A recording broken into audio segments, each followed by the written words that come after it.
New Zealand immigration එකේ 2024 ස්ටාට්ස් වලට අනුව වැඩිපුරම ස්ටුඩන්ට් වීසා ඇප්ලිකේෂන්ස් ලොන්ච් වෙලා තියෙන්නේ චයිනා සහ ඉන්දියා කියන කන්ට්‍රීස් දෙකේ. ඒ අතරින් ශ්‍රී ලංකාව සුවිශේෂී තැනක් ගන්නවා ඇප්ලිකේෂන්ස් 3000කට ආසන්න ප්‍රමාණයක් ලොන්ච් කරලා ඒ අතරින් 75%ක හොඳ අප්‍රූවල් රේට් එකකුත් එක්ක. ඒ වගේම තමයි අපිට පීක් පිච් ඉන්ටෙක්ස් තුනකුත් හඳුනගන්න පුළුවන් 2024 නොවැම්බර් ඩිසෙම්බර් සහ 2025 ජනවාරි විදියට.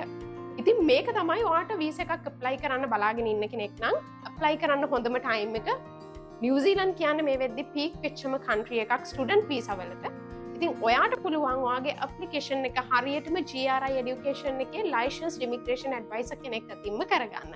එහෙනම් පහත දිස්සෙන නම්බර්ස් වලට අදම කතා කරලා ඔයාටත් කවුන්සිලර් කෙනෙක්ව ලොකේට් කරගෙන ඔයාගේ ප්‍රොසෙස් එකත් ඉක්මනින්ම ස්ටාර්ට් කරලා ඔයාගේ ඉදිරි ගමන සක්සස් කරගන්න.